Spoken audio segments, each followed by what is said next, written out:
दिव्यपुरी आध्यात्मिक केन्द्रबाट सञ्चालित युट्युब मार्फत प्रसारण भइरहेको दिव्यपुरी टिभीमा यहाँहरूलाई स्वागत छ। देवी दीक्षा अवस्थी श्री धाम वृंदावन से, बांके बिहारी की नगरी से, और श्रीमद् भागवत कथा, श्री राम कथा, आध्यात्मिक प्रवचन आदि लगभग 9 वर्ष की अवस्था से कर रही हूँ। और गुरुदेव की कृपा से, बिहारी जी की कृपा से आज प्रथम बार यहाँ काठमांडू में बाबा पशुपतिनाथ के धाम में आने का मुझे अवसर प्राप्त हुआ है। ठाकुर जी ने चाहा तो फिर कभी बहुत ही शीघ्र बाबा भोलेनाथ के दर्शन करने, पशुपतिनाथ के दर्शन करने मैं यहाँ आऊंगी। तो बहुत ही मेरा सौभाग्य है कि आज मैं यहाँ हूँ। आप कैसे ये क्षेत्र में, अभी तो आप तो यंग दिखते हैं क्योंकि अभी तो लोग होटल पब डिस्को में जाते, पर आप तो जैसे बोला आपने तो दीक्षा भी ले लिया और राम कथा सब भागवत कथा भी, ये आपकी वो बीजारोपण कैसे आया था बचपन से, कैसे अलिकति वो बता दीजिए ना।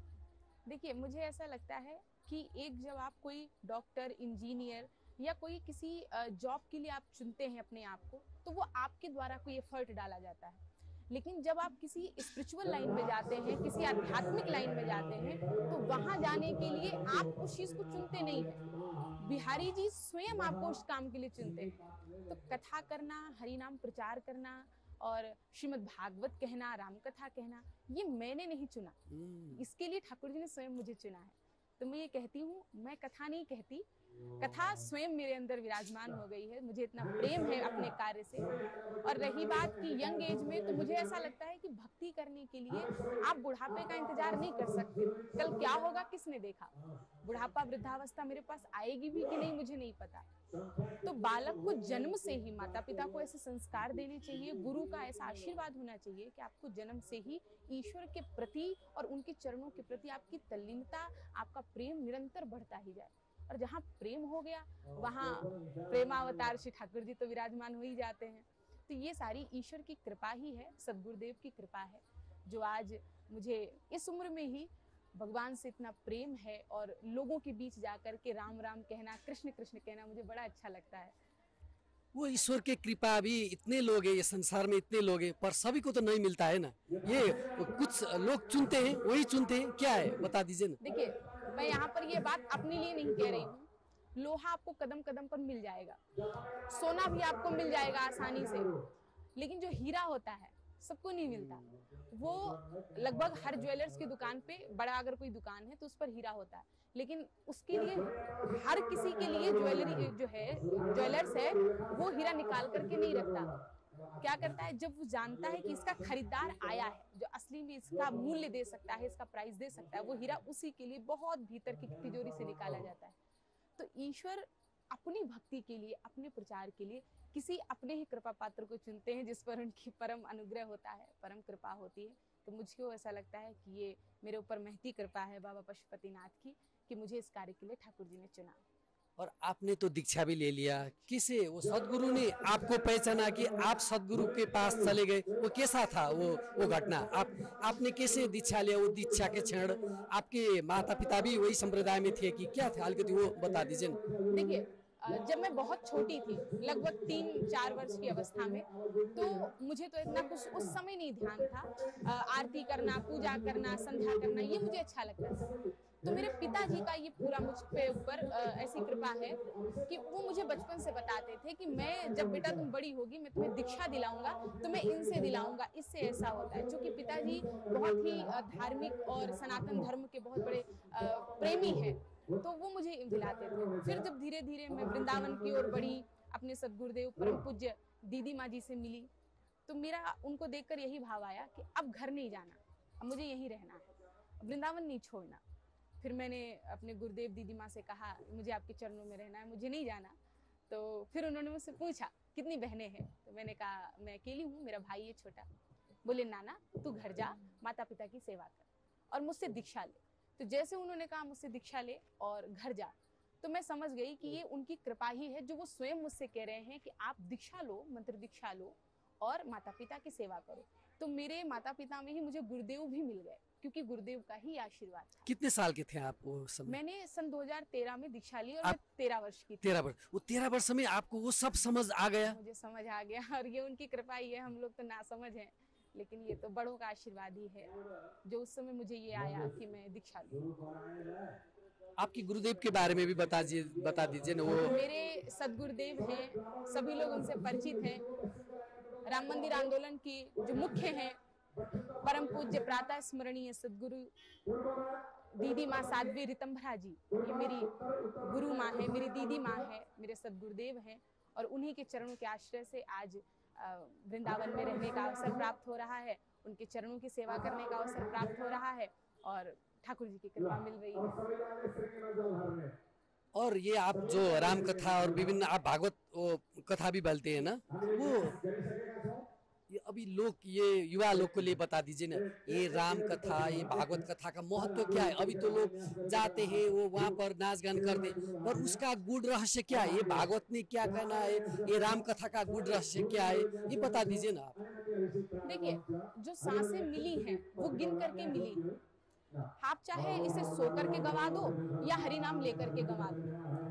आज जो हमारा समय जा रहा है, कभी कल लौट करके नहीं आएगा, हर व्यक्ति ये जानता है, लेकिन जानने के बाद भी हम वही करते हैं जो नहीं करना चाहिए। जो जवानी का समय होता है, जो युवावस्था होती है, जो यंग एज होती है, इस अवस्था में आप सबसे ज्यादा, आपकी कैचिंग पॉइंट तेज होती है। कोई भी चीज आप बहुत जल्दी प्राप्त कर सकते हैं, इच्छाएं बहुत तीव्र होती हैं, सक्सेस मिले, पोजीशन मिले, पैसा मिले, रुतबा मिले, ये इच्छाएं होती हैं।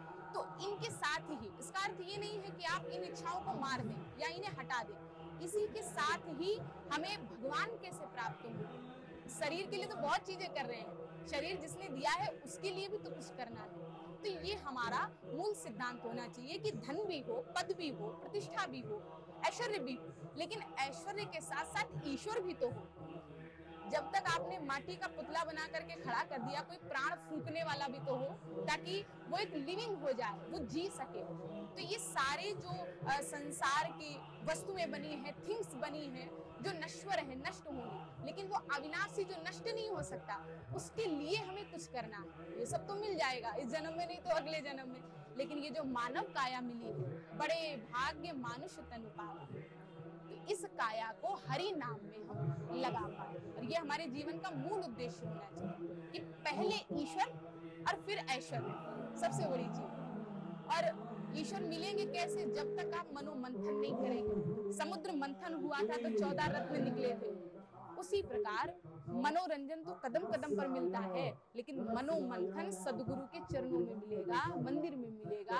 आपका मन जब एकाग्र होगा, आप भगवान चरणों में हर पूर्ण रूप से समर्पित हो जाएंगे, तब आपको ठाकुर जी के प्रति प्रेम स्वतः जागृत हो जाएगा, आपको कुछ करना नहीं पड़ेगा। क्योंकि अब तो देख कर ये समाज में ये भागवत कथा भी, ये जुन कथा भी, एक लोग बिजनेस के लिए, व्यापार के लिए, वहाँ से बहुत लोग वो भले ही बोलते हैं, बहुत लोग क्रिटिसाइज भी करते, वो लोग देश में वो व्यासासन में बस के बैठ करते, पर लोगों को दृष्टांत देते, पर अपने आचरण, अपने का भी सवाल आ रहा है। इसके लिए आप क्या कहते हैं? देखिए, जब आप कोई अच्छा काम करने चलते हैं, अगर आप हृदय से कर रहे हैं, फिर आपको सोचने की जरूरत नहीं है कौन क्या कह रहा है और कौन नहीं कह रहा है। हाँ, ये जरूर है कि अगर संसार में असली सिक्के चल रहे हैं, हमारे इंडिया में तो सिक्के चलते हैं, तो वहाँ नकली भी दो चार, अगर असली नोटें हैं तो नकली भी दो चार होती है। अब उसके लिए आपको परख होनी चाहिए, कौन सी असली है, कौन सी नकली है। तो हाँ, ये तो है कि धर्म के नाम पर जो लोग धंधा करते हैं, या जैसे कुछ केसेस आपने सुने होंगे,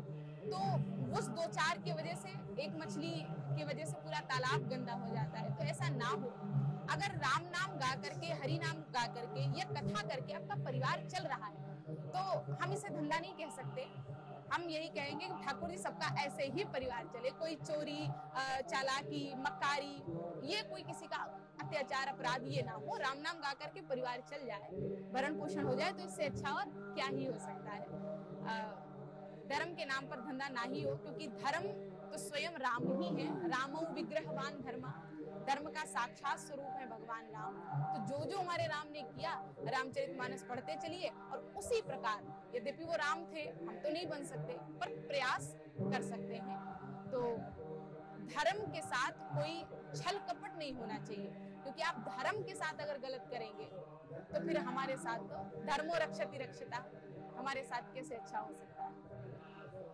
आपके भी जीवन का कोई लक्ष्य होगा ना, क्या है आपका लक्ष्य, कोई बना लिया है? देखिए, साधक के जीवन का एक ही लक्ष्य होता है, साधना के द्वारा हरि प्राप्ति। इस भगवान ने तन दिया, मन दिया, जीवन के लिए धन भी दिया, तीनों चीजें मिली हैं। और तीनों के द्वारा, ऐसा नहीं अर्थ की आवश्यकता नहीं है, धन की जरूरत नहीं है, उसकी भी जरूरत है। तन मन धन तीनों के द्वारा, 10 इंद्रियों के द्वारा केवल गोपी बन करके मुझे बिहारी जी के दर्शन हो जाए, राधा रमण लाल के दर्शन हो जाए, मेरे जीवन का केवल एक ही उद्देश्य। पद भी मिले, प्रतिष्ठा भी मिले, हर व्यक्ति चाहता है राम नाम का प्रचार हर गली, हर मोहल्ले, हर शहर, हर देश में हो, ये भी इच्छा है। लेकिन इन सब से हट करके अगर ये सारी चीजें मेरा मन हटा दे तो मुझे ये नहीं चाहिए, मुझे बिहारी जी चाहिए, ये मेरी इच्छा है। भगवत चरणों के प्रेम मिल जाए, भगवान का विरह मिल जाए, ये मेरी इच्छा है। संयोग भले ना हो, पर जो वो विरह का प्रेम है जो गोपियों के लिए था, गोपियों का था भगवान कृष्ण के लिए, वो विरह मिल जाए, मेरी यही इच्छा है। दर्शकों को लिए बता दीजिए ना, ये भगवान नाम क्या है और इसका महत्व क्या है? क्योंकि अभी तो भगवान नाम भी बहुत है, कृष्ण राम विभिन्न नाम अपने अपने इष्ट देव मानते, पर ये सही साधक के लिए भगवान नाम का महत्व क्या है? देखिए, बाबा तुलसी ने एक चौपाई कही है, कलयुग केवल नाम आधारा। कलयुग केवल ईश्वर के नाम पर ही आधारित है। आपने एक प्रसंग सुना होगा, रामायण का प्रसंग है। राम जी जब राम सेतु बना रहे थे, नल नील के द्वारा राम सेतु का निर्माण हो रहा था, तब वहां पर पत्थर पर राम लिखते हैं हनुमान जी और नल नील को देते हैं। नल नील जैसे ही उसे समुद्र में डालते हैं, पत्थर तैरने लगता है। श्री रघुवीर प्रताप ते सिंधु तरे पाषाण। तो राम जी दूर खड़े होकर के देख रहे थे कि मेरे नाम को पत्थर पर लिखने से ही पत्थर तैर रहा है। जब राम नाम में इतनी शक्ति है, तो अगर मैं स्वयं अपने हाथ से फेंकूंगा तो पत्थर बिल्कुल तैरने लगेगा। तो राम जी ने प्रैक्टिकल किया, थोड़ा सा दूर हट करके एक पत्थर लिया और अपने हाथ से पत्थर को समुद्र में डाला, पत्थर डूब गया।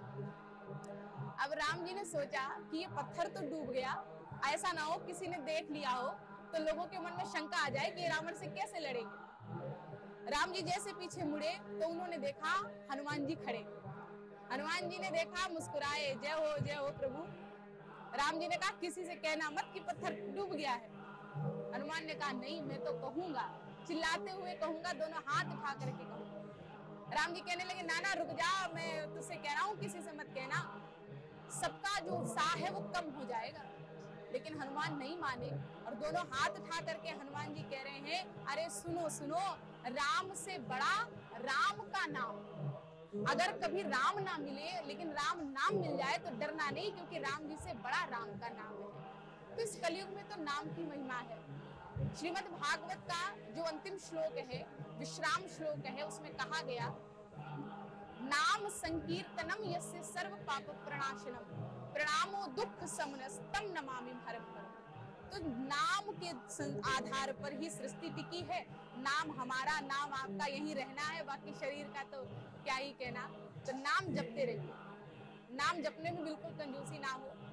किसी भी समय, किसी भी अवस्था में सीताराम, राधे श्याम, राधे राधे, जय श्री कृष्णा, हर हर महादेव कहते रहिए, क्योंकि नाम जितना ज्यादा आप किसी को पुकारेंगे, मानो किसी के दरवाजे पर आप दस्तक दो, नॉक करो, बाहर से बुलाओ नाम लेकर के, एक बार नहीं सुनेगा, 2 बार नहीं सुनेगा, लेकिन जब आप 2 घंटे दरवाजा खटखटाते रहेंगे और नाम पुकारते रहेंगे तो उसको भले गुस्से में सही पर उसको सुनना पड़ेगा।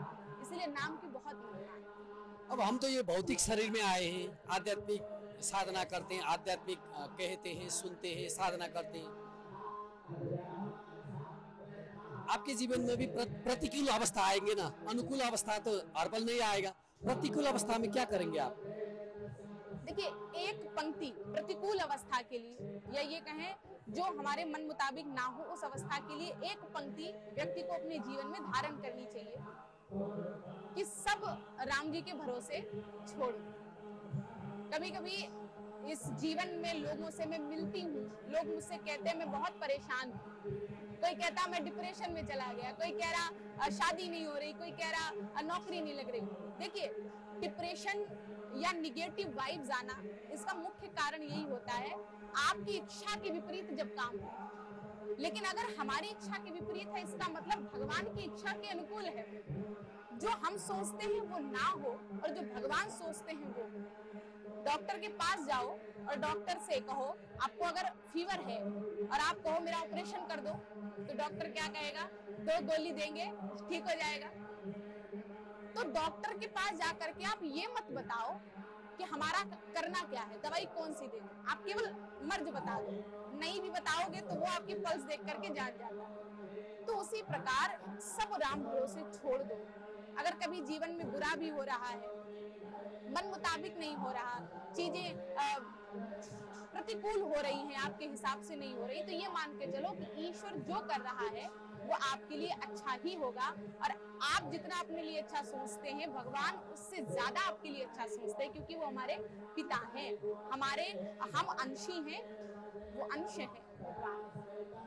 अंत में दिव्यपुरी टीवी के युवा लोग के लिए और जो आध्यात्मिक साधक है ना, उनके लिए क्या कहना चाहते हैं अंत में? देखिए, अंत में दिव्यपुरी टीवी के लिए मैं यही कहना चाहूंगी, जो लोग इसके माध्यम से मुझे सुन रहे हैं और ऐसे ही आध्यात्मिक चीजों को सुनते रहे हैं, आप सभी अपने नित्य कामों को करते हुए अर्थ की प्राप्ति, धन की प्राप्ति, पद प्रतिष्ठा की प्राप्ति करते हुए ईश्वर की प्राप्ति की ओर निरंतर बढ़ते रहें। ऐसा ना हो कि हम संसार में आकर के संसार में रम जाएं और जगतपति को भूल जाएं।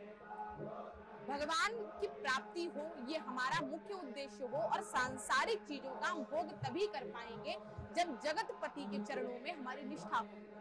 तो आप सभी से मेरी यही प्रार्थना है कि सीताराम राधे श्याम करते रहिए, किसी का अहित ना करें, किसी का बुरा ना करें, और किसी के प्रति हमारे मन में नकारात्मक भाव ना हो। सबका कल्याण हो। सर्वे भवन्तु सुखिनः, सर्वे सन्तु निरामयः, सर्वे भद्राणि पश्यन्तु, मा कश्चित् दुःखात् भवेत्। ऐसी हम मंगल कामना करते हैं, सबका कल्याण हो। ठाकुर जी सबके हृदय में निवास करें और सबका जीवन मंगलमय हो, ऐसी मेरी आप सभी से प्रार्थना। जय सिया राम। जय सिया राम। गली में आयो नहीं प्रियतम का ठिकाना, क्या जाने जिसने कभी प्रेम किया ही नहीं, वो प्रेम निभाना क्या जाने। जो प्रेम गली में आयो नहीं प्रियतम का ठिकाना, क्या जाने। जो प्रेम करे और भेद करे, मन में नहीं निर्मलता। कोई कितना चाहे ज्ञान पढ़े, भगवान को पाना क्या जाने। जो प्रेम गली में आयो नहीं प्रियतम का ठिकाना, क्या जाने। बोले सीताराम जी भगवान की जय। थप भिडियोहरूको लागि हाम्रो च्यानल सब्स्क्राइब गर्नुहोस् र छेउमा रहेको बेल आइकन पनि दबाउनुहोस्।